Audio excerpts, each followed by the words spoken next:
మనం పొట్ట చుట్టూ ఉన్న స్కిన్ని టైట్ చేయడానికి ఎక్సర్సైజెస్ చేస్తున్నాము. ఫస్ట్ ఈ మెడిసిన్ బాల్ తీసుకోండి. మీ దగ్గర మెడిసిన్ బాల్ లేకపోతే ఏ బాల్ తీసుకున్నా పర్లేదు. ఓకే, సో ఇలాగా ఫస్ట్ మ్యాట్ మీదకి వచ్చేసి బాల్ని ఇలాగా ఎయిర్లో పట్టుకొని ఆల్టర్నేట్ లెగ్ రేజెస్ అంటాం. అంటే ఒకటి తర్వాత ఒకటి లేపుతాము. లేపి స్టమక్ని టైట్ చేసి బ్యాక్ ఎప్పుడు స్ట్రైట్ ఉండాలి. ఉండి ఇక్కడి నుంచి పట్టుకుని నీ బాల్ని టచ్ చేయాలి.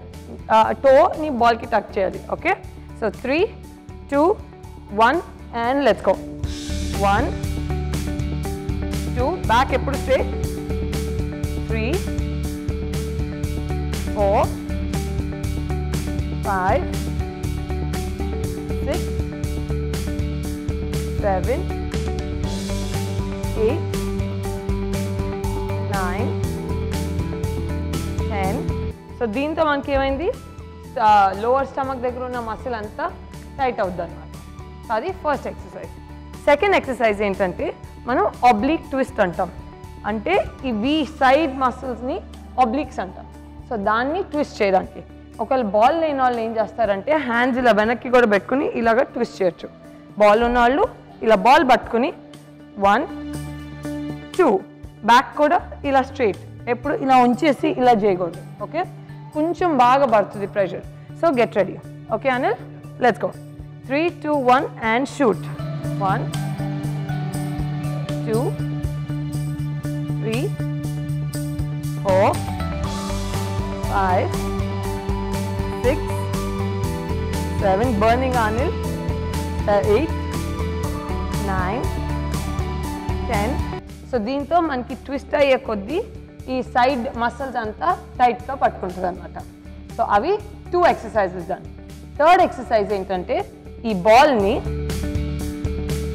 ఇలా పైకి పట్టుకుని మొత్తం లేపి మన లెగ్స్ని లేపి ఫుల్గా రొటేట్ చేయండి. ఇలా పట్టుకోలేని వాళ్ళు బాల్ని పక్కకు పెట్టేసి హ్యాండ్స్ నడుము కింద పెట్టుకుని ఇక్కడి నుంచి లేపచ్చు అనమాట. ఇలా full and rotate. Okay Anil, let's go. మన హ్యాండ్స్ కింద పెట్టుకుని చేద్దాం. 1, 2, 3, 4, 5, 6, 7, 8, 9, 10. ఒక 2 seconds బ్రేక్ తీసుకుని మళ్ళీ రీఅడ్జస్ట్ అయిపోయి ఆపోజిట్ డైరెక్షన్ చేద్దాం. ఇప్పుడు మనం చేసింది ఈ డైరెక్షన్ అయితే ఇప్పుడు నెక్స్ట్ బయట నుంచి లోపలికి చేద్దాం అనమాట. 1, 2, 3, 4. ఇలా మొత్తం లేపలేని వాళ్ళు ఇక్కడిక్కడ కూడా చేయొచ్చు కొంచెం మెల్లగా. ఓకే, 9, 6, 7, 8. నీ ఎంత స్ట్రేట్ అంత మంచిది. 9, 10. సో దీంతో మన థర్డ్ ఎక్సర్సైజ్ అయిపోయింది స్టమక్ కోసం.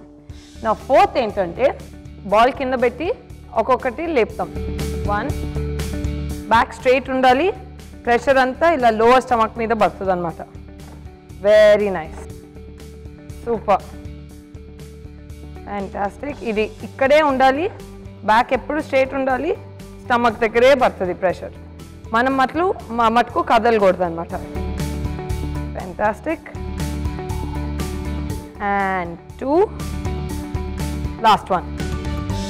దీన్ని ఆబ్లిక్ ట్విస్ట్ అంటాము. బేసిక్లీ బాల్ని ఇలా సెంటర్లో పట్టుకుని సైడ్ ట్యాప్, సెంటర్, ఈ సైడ్ ట్యాప్ చేసి సెంటర్కి వచ్చేది. సో ఇలా ట్విస్ట్ చేస్తున్నప్పుడు ఈ స్టమక్ సైడ్ మసిల్స్ బాగా యూజ్ అవుతాయి. So let's go. 1, 2, 3, 4, 5, 6, 7, 8, 9 and 10. Fantastic. So మన నెక్స్ట్ చేయబోయే ఎక్సర్సైజ్ పార్ట్నర్ ఎక్సర్సైజ్. సో ఈ పార్ట్నర్ ఎక్సర్సైజ్లో మన పార్ట్నర్ని తెచ్చేసుకుని, పార్ట్నర్ లేని వాళ్ళు ఈవెన్ ఒక వాల్ అక్కడ ఉన్న ఆ వాల్కి వేయొచ్చు అనమాట. సో ఏం లేదండి, మనం బేసిక్లీ ఈ పొజిషన్లోకి వచ్చేసి ఇక్కడ ఉంటే దీన్ని రెసిస్టెన్స్ వర్క్ అంటాం. అంటే బేసిక్లీ ఇలాగా ఉంటే ఇక్కడ ప్రెషర్ పడుతుంది ఎటు, ఆ ప్రెషర్ బిల్డ్ చేసుకుంటూ నేను అనిల్ బాల్ త్రో చేసుకుంటాం. కమాన్, నైస్ నైస్. బ్యాక్ స్ట్రైట్ ఉండాలి ఎప్పుడు, ఈ వి షేప్ మటుకు ఎప్పుడు ఇంటాక్ట్ ఉండాలి. Nice. 1 2 super. 3 nice. 4 lean back. 5 6 7 8 burn అవుతుందా అనిల్? 9 10. మన లాస్ట్ అండ్ ఫైనల్ ఎక్సర్సైజ్ స్టమక్కి ఏంటో చూసేద్దాం. దానికి మ్యాట్ మీదకి వచ్చేయండి. ఇలాగా వచ్చేసి ఈ బాల్ ఉంది కదా, మెడిసిన్ బాల్, ఇది ఇలా నీకి మధ్యలో పెట్టుకోండి. ఇది ఎందుకు పెట్టుకుంటామంటే బాడీ స్టెబిలిటీ కోసం, లేకపోతే కాళ్ళు ఇటు అటు వెళ్ళిపోతుంటాయి. ఇలా బాల్ లేని వాళ్ళు ఒక పిల్లో కూడా పెట్టుకోవచ్చు. ఓకే, సో ఇలా పెట్టుకుని హ్యాండ్స్ నడుం కింద పెట్టుకుని ఇక్కడ నుంచి ఈ యాంగిల్ ఎప్పుడు 90 degreesలో ఉండాలి. ఇక్కడ నుంచి మెల్లగా నడుం లేపాలి, అంతే, నడుం లేపాలి. Okay Sravanthi, let's go. 1 2 very nice. 3 4 5 6 7 8 9 10. So దీంతో మనం చేయబోయే మన మ్యాట్ ఎక్సర్సైజెస్ అయిపోయినాయి. ఇలానే మీకు ఇంకొంచెం టైం ఉంటే మీరు ఇంకొక రౌండ్ మొత్తం చేసుకోవచ్చు. కానీ మనం మటుకు ఇప్పుడు ఇక్కడి నుంచి వెళ్ళిపోయేది మన కార్డియో ఎక్సర్సైజ్. ఈ కార్డియో ఎక్సర్సైజెస్ దేనికి మంచిది? మన లంగ్స్కి మంచిది. మనకి లంగ్స్కి ఇప్పుడు ఎందుకు అంత ఎక్కువ ఇంపార్టెన్స్ అంటే కొంచెం కార్డియో లేనిదే మన లంగ్ కెపాసిటీ పెరగదు. మన లంగ్ కెపాసిటీ పెరగందే మనకి ఇప్పుడు ఉన్న పరిస్థితుల్లో మోస్ట్ ఇంపార్టెంట్ ఏంటంటే మన లంగ్ కెపాసిటీ పెంచుకోవడం. అందుకని వెరీ ఇంపార్టెంట్ ఈ ఎక్సర్సైజెస్, ఈ ఫ్యాట్ బర్నింగ్ ఎక్సర్సైజెస్లో ఈ లంగ్ కెపాసిటీ పెంచుకునే కార్డియో వర్కౌట్. వెళ్ళిపోదాం.